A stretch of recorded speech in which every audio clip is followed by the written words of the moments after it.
Assalamu alaikum. So today we are doing the topics of cancer और tumour from the biochemistry in block 6. ठीक है, उसके अंदर lipid biochemistry के अलावा जो 2-3 टॉपिक्स थे उसमें से न्यूरोट्रांसमीटर्स वाला हम कवर कर चुके हैं। अब हम कैंसर कवर करने लगे हैं। तो इसके जितने भी एलोज हैं मैंने वो सत्या से इकट्ठे कर लिए हैं, तो हम यहीं से पढ़ेंगे।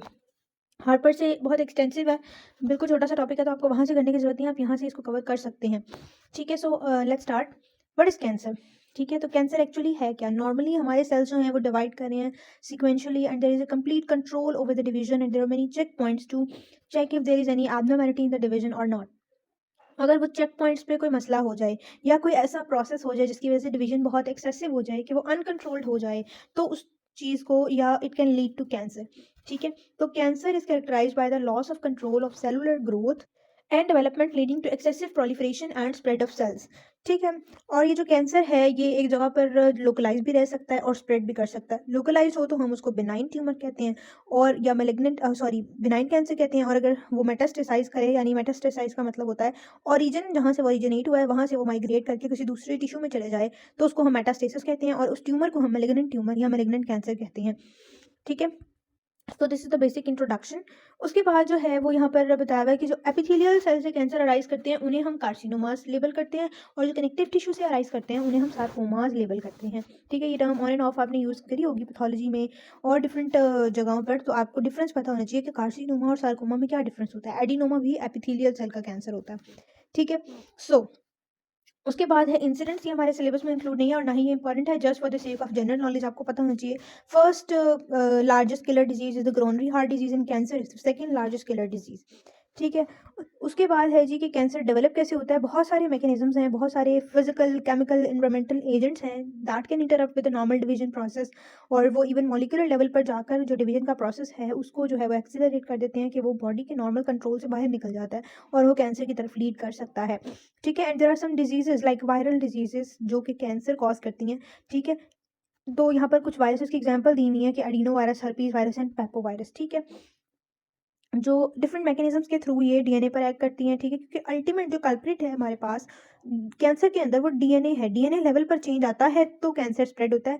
ठीक है, सेल की मॉर्फोलॉजी चेंज होगी तो कैंसर नहीं हो सकता। ठीक है, जब तक डीएनए लेवल पर चेंज नहीं आता, क्योंकि डिवीजन डीएनए लेवल से स्टार्ट हो रही है। ठीक है, तो ये जो चीज़ें हैं ये इंटरफेयर करती हैं with the normal cell division. उसके बाद है जी यहाँ पे कुछ मैकेनिज्म्स लिखे हैं, वो हम आगे डिटेल से डिस्कस करेंगे। So the first topic mentioned in your LOs are molecular basis of cancer. Cancer की जो मॉलिक्यूलर लेवल पर क्या उसकी बेसिस हैं जिसकी वजह से कैंसर होता है, तो हम रीड करेंगे साथ साथ और इसको समझेंगे भी। Cancer is called by genetic change in a single cell resulting in its uncontrolled multiplication. There is always always always a single cell that is the culprit of cancer. Mutation एक single cell में होती है, और जब वो divide करता है, multiply होता जाता है होता जाता है होता जाता है, तो हमारे पास जो कैंसर की जो अल्टीमेट फॉर्म आती है वो प्रोड्यूस हो जाती है। ठीक है, 10 ट्यूमर्स आर मोनोक्लोनल। तो ये भी एक एमसीक्यू है कि ट्यूमर्स जो है वो मोनोक्लोनल होते हैं, वो एक सेल से अराइज करते हैं। ठीक है, दो तरह की हमारे पास ना ट्यूमर को रेगुलेट करने वाली ना कंट्रोल करने वाली दो तरह की जीन्स होती हैं, ऑन्कोजीन्स एंड एंटी ऑन्कोजीन्स। ठीक है, जो कि कार्सिनोजेनेसिस के प्रोसेस में इन्वॉल्व होती हैं। In recent years, third category of genes that control the cell death or apoptosis are also believed to be involved in carcinogenesis। ठीक है, तो अब ये तीन चीजें हैं जो कार्सिनोजेनेसिस को कंट्रोल करी हैं, तो हम बारी बारी पढ़ेंगे इनके बारे में कि ऑन्कोजीन्स में क्या और एंटी ऑन्कोजीन्स में क्या फर्क है। तो ऑन्कोजीन्स ऐसी जीन्स, ऑन्को का मतलब होता है कैंसर या ट्यूमर। ठीक है, तो oncogenes tumour causing genes या कैंसर कॉजिंग जीन्स। ठीक है, यानी जो कैंसर कॉज कर सकती हूँ। ठीक है, originally they were discovered in tumour causing viruses. ठीक है, पहली बार इन्हें वहां डिस्कवर किया गया था। These viral oncogenes were found to be closely similar to certain genes present in the normal host cells which are referred to as proto oncogenes. हमारी body में ऑन्कोजीन्स नहीं हो सकती। ठीक है, क्योंकि हम कोई वायरस तो है नहीं, तो हमारी बॉडी में वो जो वायरस के पास ऑन्कोजीन्स थी जो कैंसर कॉज करती थी, उनसे मिलती जुलती कुछ जीन्स प्रेजेंट होती हैं जो कि कैंसर कॉज कर सकती हैं, और उनको हम प्रोटो ऑन्कोजीन्स कहते हैं। ठीक है, तो ये प्रोटो ऑन्कोजीन्स और ऑन्कोजीन्स का डिफरेंस आता होता है, पूछ लेते हैं वाइवा में। ठीक है, तो ये आपने याद रखना है। ऑन्कोजीन्स डिस्कवर हुई थी वायरस में जो कि कैंसर कॉज करती हैं, बट हमारी बॉडी में ऑन्कोजीन्स के जैसी रिजेंबल करती हुई जो जीन्स होती हैं उन्हें हम ऑन्कोजीन्स नहीं कह सकते, बिकॉज उनका फंक्शन कैंसर कॉज करना नहीं होता, but they can cause cancer secondarily अगर एक्सेसिव स्टिमुलेशन हो। वो भी हम आगे मैकेनिज्म डिस्कस करते हैं, तो उनको हम प्रोटो ऑन्कोजीन्स कहते हैं। Now about 40 viral and cellular proto oncogenes have been identified. Proto oncogenes encode for growth regulating proteins, यानी ये ग्रोथ रेगुलेटिंग प्रोटीन्स को कोड करती हैं। The activation of proto oncogenes to oncogenes an important step in the causation of cancer. तो cancer की causation में होता क्या है, ये प्रोटो ऑन्कोजीन जो कि नॉर्मली कैंसर कॉज नहीं करती, ये कन्वर्ट हो जाती हैं ऑन्कोजीन्स में बाय सर्टेन स्टिमुलेशंस, कंडीशंस और फैक्टर्स। वो अभी हम पढ़ेंगे कि कैसे होती हैं। ठीक है, तो ये टेबल है हमारे पास, इसमें गिवन है ऑन्कोजीन्स, सो ये जो प्रोटो ऑन्कोजीन्स हैं यहाँ पर वो गिवन है। ठीक है, उनके साथ वो जो ऑन्कोप्रोटीन्स वो बनाती हैं आफ्टर बिकमिंग ऑन्कोजीन्स, तो वो जो कैंसर्स कॉज करती हैं वो सब यहाँ पर गिवन है। लाइक आपके सिलेबस में भी एलोज में मेंशन है कि आपने इन कैंसर्स की प्रोटो ऑन्कोजीन्स और ऑन्कोप्रोटीन्स बतानी है, तो यू शुड नो। जैसे ERB-B1 ग्रोथ फैक्टर रिसेप्टर बनाती है और वो लंग कैंसर कॉज करती है। इसी तरह ERB-B2 है stomach cancer, B3 breast cancer, और सिस है एक प्रोटीन जो कि प्लेटलेट डिराइव ग्रोथ फैक्टर बनाती है और it can lead to osteosarcoma. HST1 है ये एपिडर्मल ग्रोथ फैक्टर बनाती है और it can lead to cancers of stomach, breast and bladder. उसके अलावा लास्ट में जो हमारे पास रैस और ABL1 है, ये GTP बाइंडिंग प्रोटीन्स और नॉन रिसेप्टर टायरोसिन काइनेज बनाती है और ये ल्यूकीमियाज और lung, pancreas and colon cancer cause करती है। So this are some examples. उसके बाद है जी mechanisms, activation of proto oncogenes to oncogenes. ठीक है, तो अब हम ये मैकेनिज्म्स पढ़ने लगे हैं। So first mechanism is what, viral insertion into chromosome. Viral insertion into chromosome का मतलब है कि कुछ आपको वायरल इन्फेक्शन हुआ, वो आपके क्रोमोसोम में आकर, अब यू नो कि इनकॉर्पोरेशन होती है वायरल DNA की इनटू RDNA, उसको हम कहते हैं वायरल इंसर्शन इनटू क्रोमोसोम। तो जब वो होती है तो ये DNA, ये प्रोटो ऑन्कोजीन्स किसी तरह एक्टिवेट हो जाती हैं और कैंसर हो जाता है। ठीक है, अब हम इसको रीड करते हैं। व्हेन सर्टेन रीट्रोवायरसेस, और ये रीट्रोवायरसेस की कैरेक्टरिस्टिक है जिनका जेनेटिक मटेरियल है DNA। ठीक है, वो हमारे कॉम्प्लीमेंट्री DNA को उन्होंने अफेक्ट किया। ठीक है, and A complementary DNA is made from their RNA by the enzyme reverse transcriptase, और वो अपने उस RNA से DNA बनाते हैं by process of reverse transcription by reverse transcriptase enzyme। ठीक है, वो जो उनका कॉम्प्लीमेंट्री DNA है वो हमारे DNA के अंदर इनकॉर्पोरेट होता है। RNA इनकॉर्पोरेट नहीं होता, DNA ये वाला कॉम्प्लीमेंट्री DNA इनकॉर्पोरेट हो जाता है। अब the integrated double stranded cDNA is refer to as provirus, इसको हम प्रोवायरस कहते हैं। ठीक है, ये प्रोवायरस जब हमारे DNA में इनकॉर्पोरेट हो गया है, it takes over the control of the transcription of cellular chromosomal DNA and transforms the cell. अभी हमारी जो DNA रेप्लिकेशन हो रही है और सेलुलर डिवीजन हो रही है, ये उसको टेक्स ओवर कर लेता है, उसका कंट्रोल, और जो है सब कुछ इसने आपको अपनी मर्जी से करना है, अपनी प्रोटीन बनानी है। सो activation of proto-oncogene MYC to oncogene by viral insertion ultimately causing carcinogenesis is well known। ठीक है, तो ये एक एग्जांपल दी हुई है कि जब ऐसा होता है तो एक प्रोटो ऑन्कोजीन है MYC कन्वर्ट हो जाती है ऑन्कोजीन के अंदर और वो ल्यूकीमिया, एवियन ल्यूकीमिया कॉज करती है। ठीक है, और वो कह रहे हैं जैसे ये तो RNA वायरस था ना, इसी तरह कुछ DNA वायरस होते हैं, वो भी सेम मैकेनिज्म के जरिए से प्रोटो ऑन्कोजीन्स को एक्टिवेट कर देते हैं। ठीक है, उसके बाद एक chromosomal translocation. Some of the tumours exhibit chromosomal abnormalities, this is due to the rearrangement of genetic material by chromosomal translocation by splitting of a fragment of chromosome which is joined to another chromosome। अब वो कह रहे हैं chromosomal translocation is one of the other mechanisms जिसके जरिए से proto oncogenes की activation होती है। इसमें क्या होता है कि जो क्रोमोसोम है उसकी रीअरेंजमेंट होती है, यानी एक क्रोमोसोम, जैसे हमने ब्लॉक 5 की बायोकेमिस्ट्री में डिस्कस किया था कि ब्लॉक 4 में या आई गेस 5 में, I don't remember exactly, genetics में कि क्रोमोसोम्स की हमने कैरेक्टरिस्टिक्स पढ़ी थी और हमने स्प्लिटिंग ऑफ क्रोमोसोम की टर्म पढ़ी थी कि एक क्रोमोसोम का एक पार्ट उतर कर दूसरे क्रोमोसोम पर जाकर इंसर्ट हो जाता है। ठीक है, एबनॉर्मल प्रोसेस है। तो अगर ऐसा कोई प्रोसेस हो और उसके नतीजे में होता क्या है, it results in over expression of proto oncogenes, तो फिर कैंसर हो सकता है। It is an example of it is Burkitt's lymphoma, a cancer of human B lymphocytes. It is a chromosomal translocation। ठीक है, क्रोमोसोम 8 का एक फ्रेगमेंट टूटता है और वो क्रोमोसोम 14 पर लग जाता है जिसके पास MYC जीन होती है और वो जीन एक्टिवेट हो जाती है। ठीक है, और वो सेल को कैंसर की तरफ ले जाती है। थर्ड प्रोसेस है जीन एम्पलीफिकेशन। उसके बाद है जीन एम्पलीफिकेशन। जीन एम्पलीफिकेशन क्या है इसका, जिसमें आपको कॉन्सेप्ट देती हूँ। और पॉइंट म्यूटेशन ये है कि नॉर्मली प्रोटो ऑन्कोजीन इनएक्टिव थी, अगर उसके अंदर कोई म्यूटेशन हो जाती है तो जो है वो हमारे पास वो जीन एक्टिवेट हो गई है और वो हमारे पास जो है वो ट्यूमर कॉज कर रही है। जबकि जो जीन एम्पलीफिकेशन है कि जब किसी जीन को बहुत ज़्यादा यूज़ करेंगे हम, तो क्या होगा, वो जीन जो है वो अगर वो प्रोटो ऑन्कोजीन है तो वो कन्वर्ट हो जाएगी ऑन्कोजीन में। This process is gene amplification. ठीक है, उसके बाद अब है हमारे पास mechanism of actions of oncogenes. ठीक है, कि अब ये जो ऑन्कोजीन्स है ये एक्ट कैसे करती हैं। अब प्रोटो ऑन्कोजीन कन्वर्ट होगी ऑन्कोजीन में। अब ये oncogene they encode for certain protein namely oncoproteins. Proto oncogene जो प्रोटीन बना रही थी अब वो नहीं बनेगी, because this is converted into oncogene, तो अब ऑन्कोप्रोटीन्स बनेगी।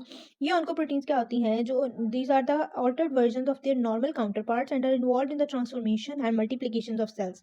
ठीक है, और ये इन्वॉल्व होती हैं सेल की अनकंट्रोल मल्टीप्लीकेशन में और अनकंट्रोल डिफ्रेंसिएशन में। और ये प्रोटीन्स क्या क्या हो सकती हैं, ये ग्रोथ फैक्टर्स हो सकती हैं। ठीक है, ये प्रोटीन्स हमारे पास जो है वो ग्रोथ फैक्टर रिसेप्टर्स हो सकते हैं, ठीक है, जो कि एक्सेसिव अमाउंट में प्रोड्यूस हो रहे हैं। जीटीपी बाइंडिंग प्रोटीन्स हो सकती हैं, ठीक है, इनकी डिटेल नहीं करनी, बस आप इनके नेम्स कर लें। और हमारे पास जस्ट ये चीज़ें कुछ जो हो सकती हैं, ठीक है। और ये अनकंट्रोल्ड अमाउंट में प्रोड्यूस होने लग जाएंगे, और जब ये इतने ज़्यादा प्रोड्यूस होंगे तो it can lead to the cancer और सेल की अनकंट्रोल डिवीजन स्टार्ट हो जाएगी। उसके बाद अब हमने ऑन्कोजीन्स और प्रोटो ऑन्कोजीन्स का कॉन्सेप्ट तो पढ़ लिया, हमने पढ़ा था एपोप्टोसिस भी one of the cause of cancer है। तो genes that regulate apoptosis, a new category of genes that regulate programmed cell death, have been discovered. These genes are also important in the development of tumors. The gene, namely BCL2, causes B-cell lymphoma by preventing programmed cell death. It is believed that overexpression of BCL2 allows other mutations of proto-oncogenes that ultimately lead to cancer. बस आपने इसका एक aspect याद रखना है कि apoptosis की अगर हमारी रेगुलेशन ना हो तो वो भी कार्सिनोजेनेसिस कॉज कर सकती है। ठीक है, उसके बाद क्या है कि उसके बाद जो टॉपिक है हमारा, this is about the tumour markers, जो कि सिलेबस में मेंशन्ड है। ठीक है, तो अब हम इसको करेंगे। The biochemical indicators employ to detect the presence of cancers, तो उनको हम कहते हैं ट्यूमर मार्कर्स। जैसे हम हर डिजीज में कुछ स्पेसिफिक मार्कर्स होते हैं ना, स्केलेटल मसल डिजीज में भी उसके स्पेसिफिक मार्कर्स होते हैं, ट्रोपोनिन है या मायोग्लोबिन है, या हमारे पास और डिफरेंट मार्कर्स हैं, ALT AST भी होते हैं, तो जो है क्रिएटिनिन होता है। तो इसी तरह कैंसर के भी कुछ मार्कर्स होते हैं जिन्हें हम ट्यूमर मार्कर्स कहते हैं। ठीक है, These are abnormally produced molecules of tumor cells। ये ट्यूमर सेल्स के कंपोनेंट्स होते हैं और इनके abnormally प्रोड्यूस मॉलिक्यूल्स होते हैं, जैसे सरफेस एंटीजन है, साइटोप्लाज्मिक प्रोटीन्स है, एंजाइम्स हैं, हार्मोन्स हैं। ठीक है, and tumour markers can be measured in serum or plasma. In the theory, the tumor markers must ideally be useful for screening the population to detect cancers. ठीक है, in practice, however, this has not been totally true. As such, the tumor markers support the diagnosis of cancers beside being useful for monitoring the response to therapy and for the early detection of recurrence। ठीक है, normally अब ये जो tumour markers हैं इन्हें हम सिर्फ diagnosis के लिए यूज़ करते हैं, हालांकि हम इनको मॉनिटरिंग के लिए भी यूज़ कर सकते हैं और रिकरेंस के लिए भी यूज़ कर सकते हैं, कि हम इन्हें पीरियोडिकली जो कैंसरस पेशेंट है उसकी बॉडी में मैयर करें और इसके लेवल्स को जो है वो कैलकुलेट करें, और इससे हमें पता चलेगा कि कैंसर जो है वो किस लेवल पर जा रहा है, या वो थेरेपी से कंट्रोल हो रहा है या नहीं हो रहा।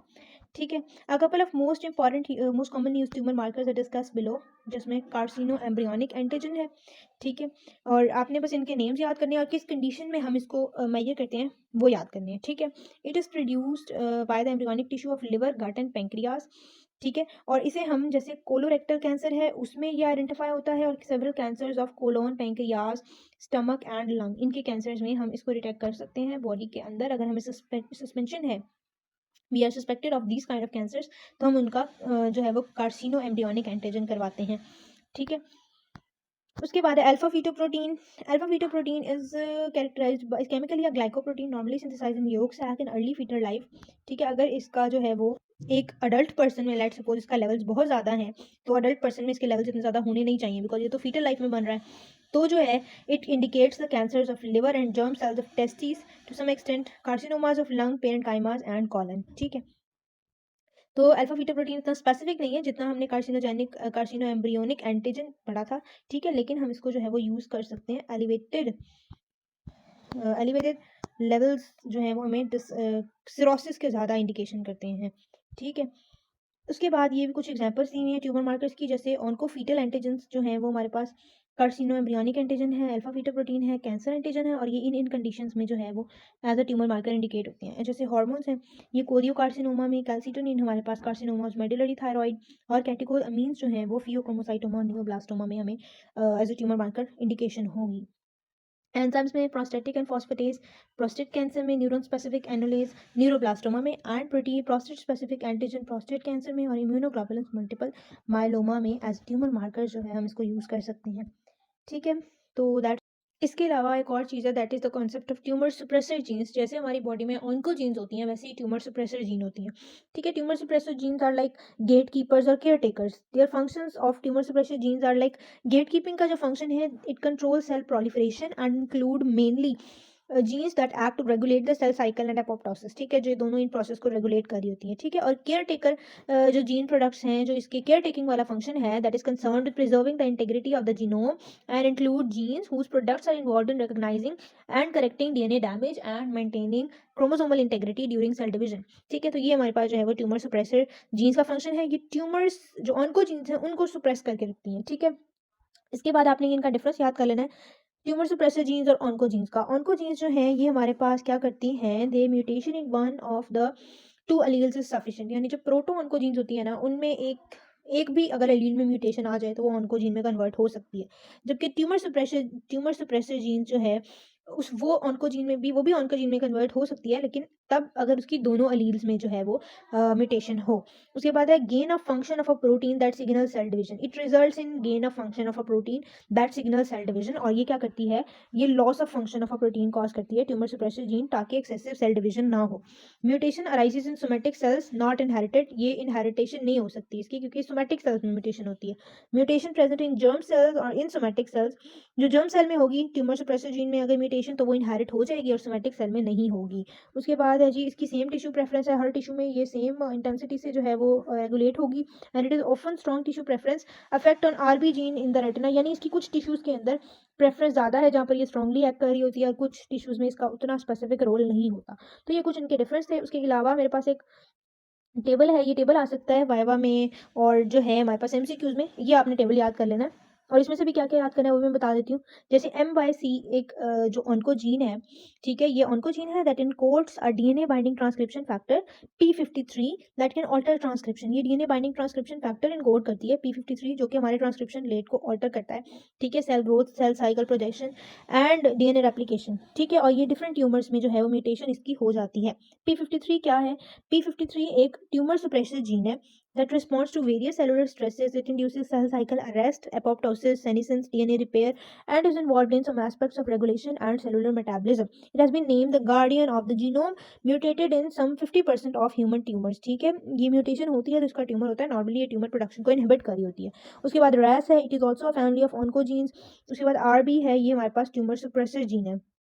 आरबी क्या करती है, इट इनकोड्स आरबी प्रोटीन, और आरबी प्रोटीन हमारे पास इलोंगेशन फैक्टर E2F के E2E के जरिए से सेल साइकिल को रेगुलेट करता है, ठीक है। It represses the genome of various transcription of various genes involve in S phase of the cycle, और अगर इसकी म्यूटेशन हो जाए तो it can lead to the retinoblastoma, ठीक है। नॉर्मली तो ये इनहिबिट करता है, बट अगर इसके अंदर म्यूटेशन आ जाए तो it can lead to retinoblastoma, जिसमें रेटिना के अंदर जो है वो कैंसर हो जाता है, ठीक है। That's all about cancer.